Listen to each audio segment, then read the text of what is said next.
to the end of the road? Yeah, let's go to the end of the road. All right. It's off that way. All right. You guys ready to go? Let's Okay, catch go. me. Someone catch me. Oh, Joel, you got Kirk. I'm falling. I'm falling. Oh, gosh. It's a lot of trust. I know you're about to practice what you're preaching right now.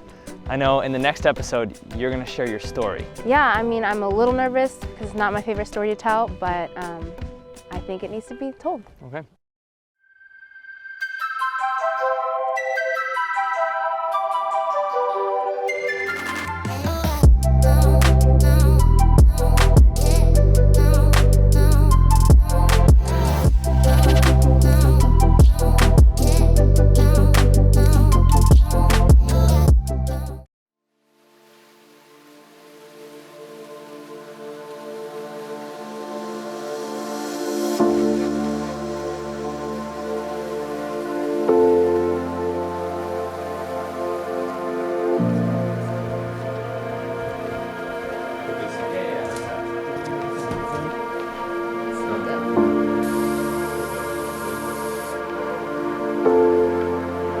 We're filming a music video. No one outside of its creators has heard this song before. It's brand new. Also, I'm sharing my story today. Only a handful of people have heard this part of my story. It's definitely not brand new. It's been a part of my life, always. It involves this thing called trauma.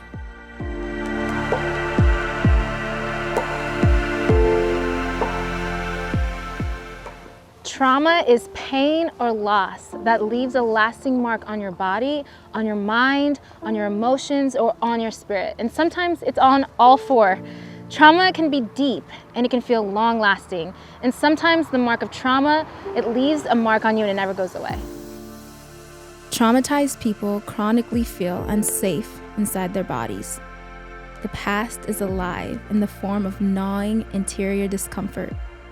Their bodies are constantly bombarded by visceral warning signs, and in an attempt to control these processes, they often become expert at ignoring their gut feelings and in a numbing awareness of what is played out inside. They learn to hide from themselves.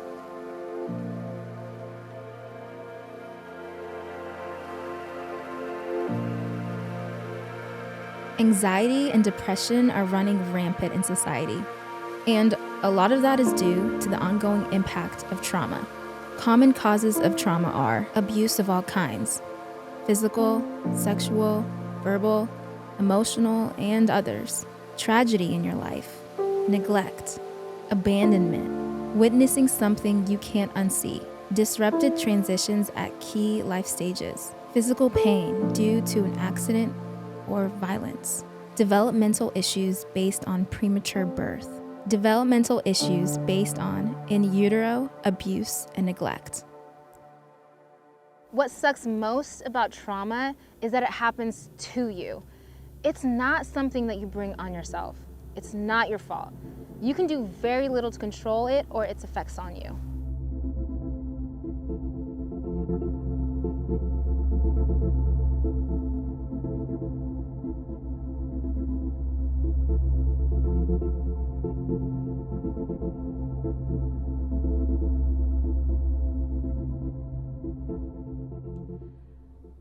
I was born on April 12th in St. Louis, Missouri, to two Ethiopian immigrants.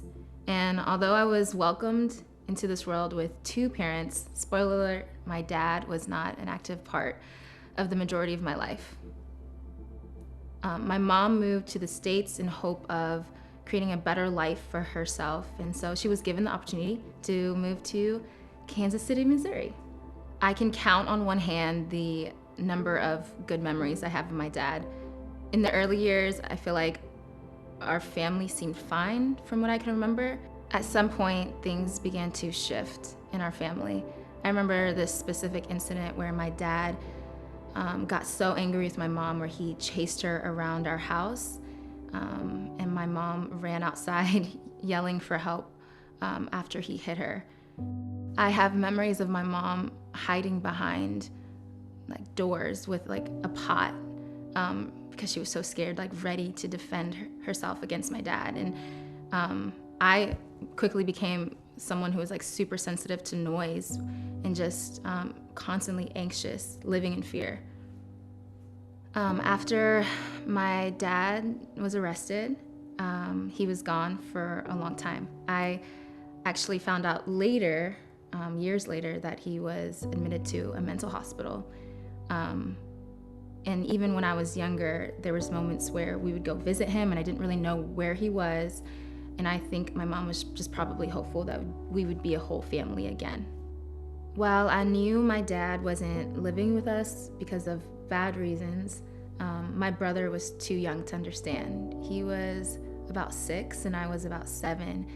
And I remember we visited him once and he offered me peanut M&Ms. He offered both my brother and I peanut M&Ms, probably just to be nice. And I remember feeling like I couldn't accept anything from him. Like I just didn't want to accept anything from him. I was mad at him. And my brother, who was just too young, like he accepted it. And yeah, I think about him sometimes when I see peanut M&Ms. I wouldn't see my dad for a long time. It would be years until I saw him again. And my mom presented this idea of him living with us again.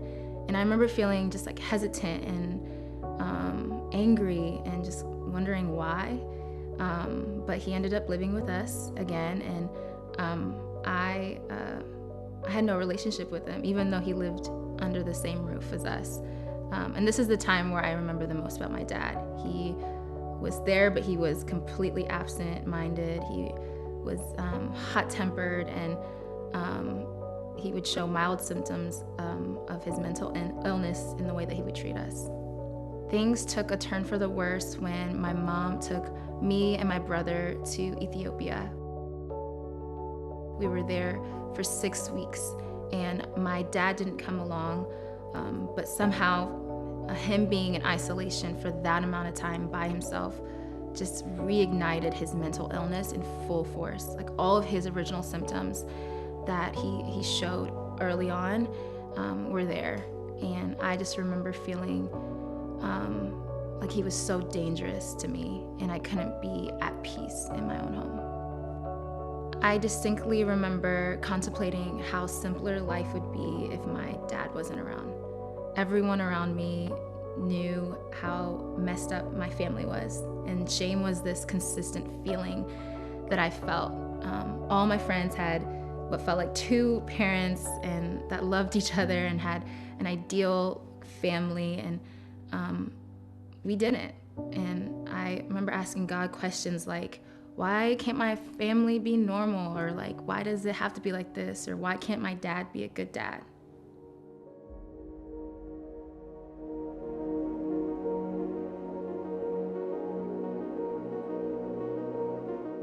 I was in high school, and this would be when my dad would hit my mom for the very last time. I remember my brother and we were getting ready to leave for a week to go to a youth conference with some of our closest friends from church.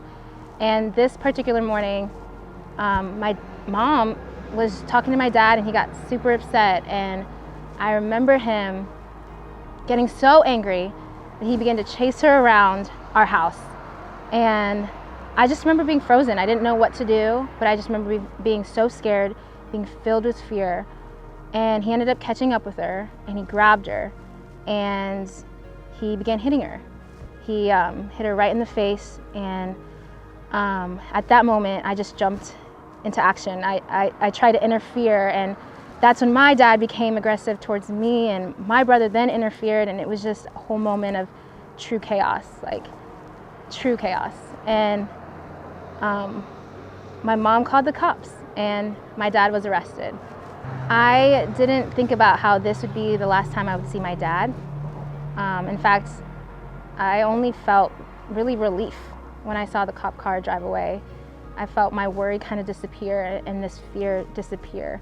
So my mom showed up to church with a black eye that Sunday, and everyone noticed. I remember coming back from this conference and all my friends knew. I didn't tell them, but their parents told them, and some of my closest friends embraced me and showed love, but all I remember was feeling embarrassed. I remember feeling shame.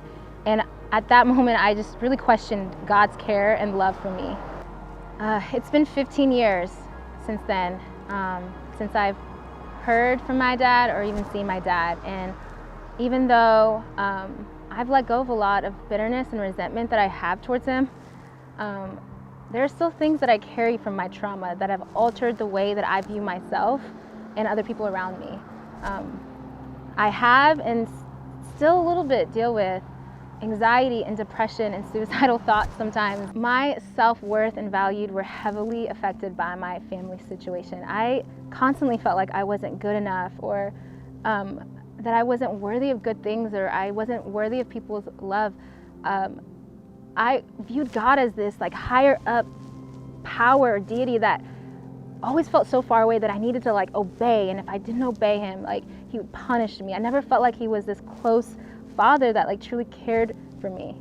For years I struggled with my identity and my confidence, and it took a toll on my self-talk and my mental state.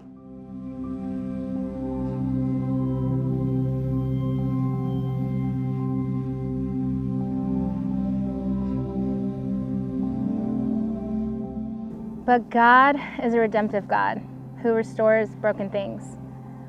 Even though I didn't have a father figure present in my life, I can look back on each stage of my life and to see where God provided me a father figure. Like it doesn't even make sense. When I was in high school, it was my basketball coaches who would buy me basketball shoes every year and show me a father's love for the very first time. When I was in college, it was my pastor who, unprompted, came to me and said, I feel like God wants me to love you like a father would.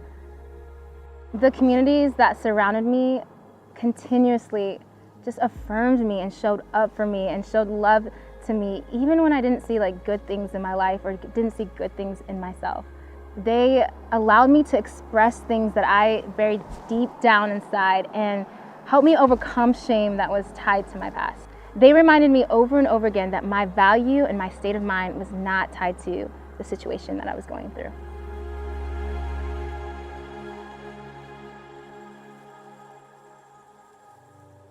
The thing that's happened to you, it's not your fault. Look at me. I'm gonna say that again. It's not your fault. Even if it feels like it's your fault or someone's lied to you and told you it's your fault, it's not. Period. Also, if you're now just realizing that something has happened to you, maybe you're now remembering it for the first time because your thoughts and your feelings have been blocking out something terrible, there are safe people that you can talk to. Maybe it's a parent or a teacher or a coach, or maybe it's your C group leader or another leader at your church. You can take that brave step, that next decision towards safety and healing like I did. We all respond to trauma differently.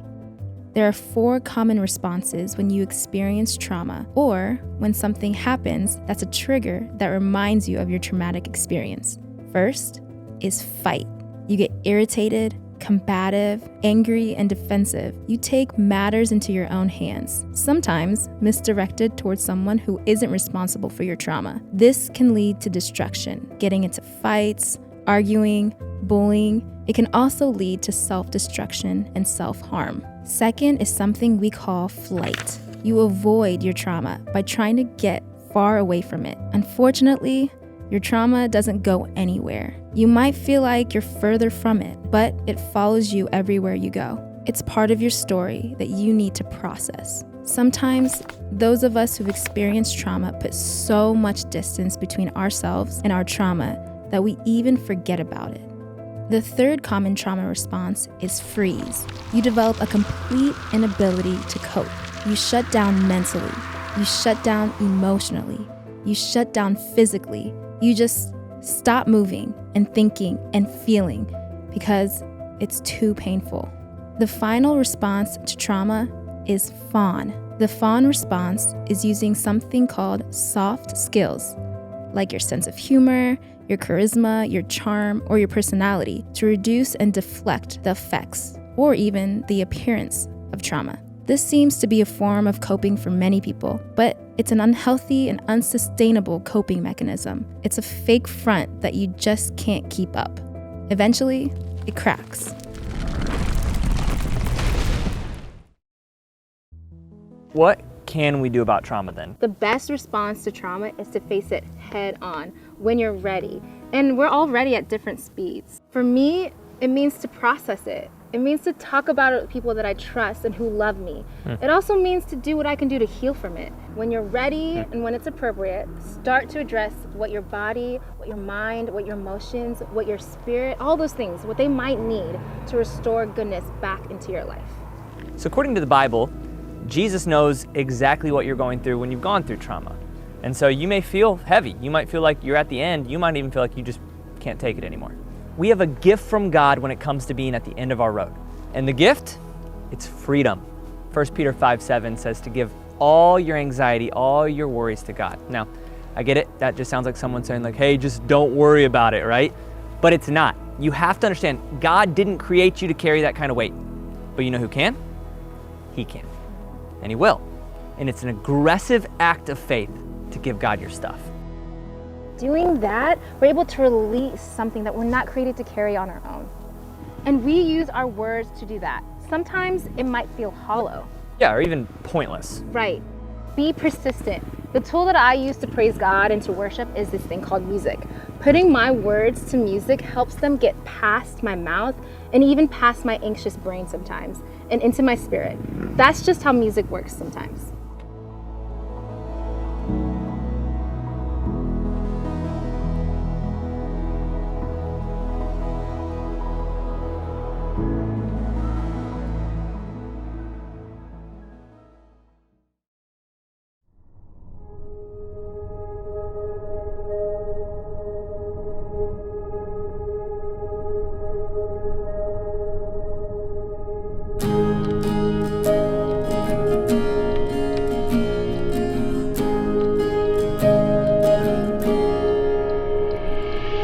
Lost and alone, weighed down by my thoughts, I can't seem to find a way out. My mind can't stop racing, the thoughts keep invading. I feel like my hope's running down. Then I find you in the midst of my pain. You give me strength to face each passing day. I believe there's hope that comes through the rain. I'll keep holding on. Where else can I go? You're the only light I see. At the end of the road, you've been there waiting for me. One step at a time, I know I'll be alright. Your love sets me free.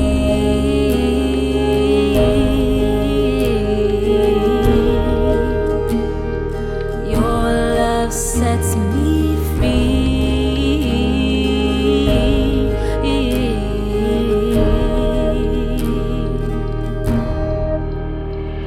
It's too hard to breathe. Sometimes I could hardly speak. I'm frozen in the chaos of my mess. All of the lies, they seem to fill my mind. I don't know what to believe. But then I find you in the midst of my pain. You give me strength to face each passing day.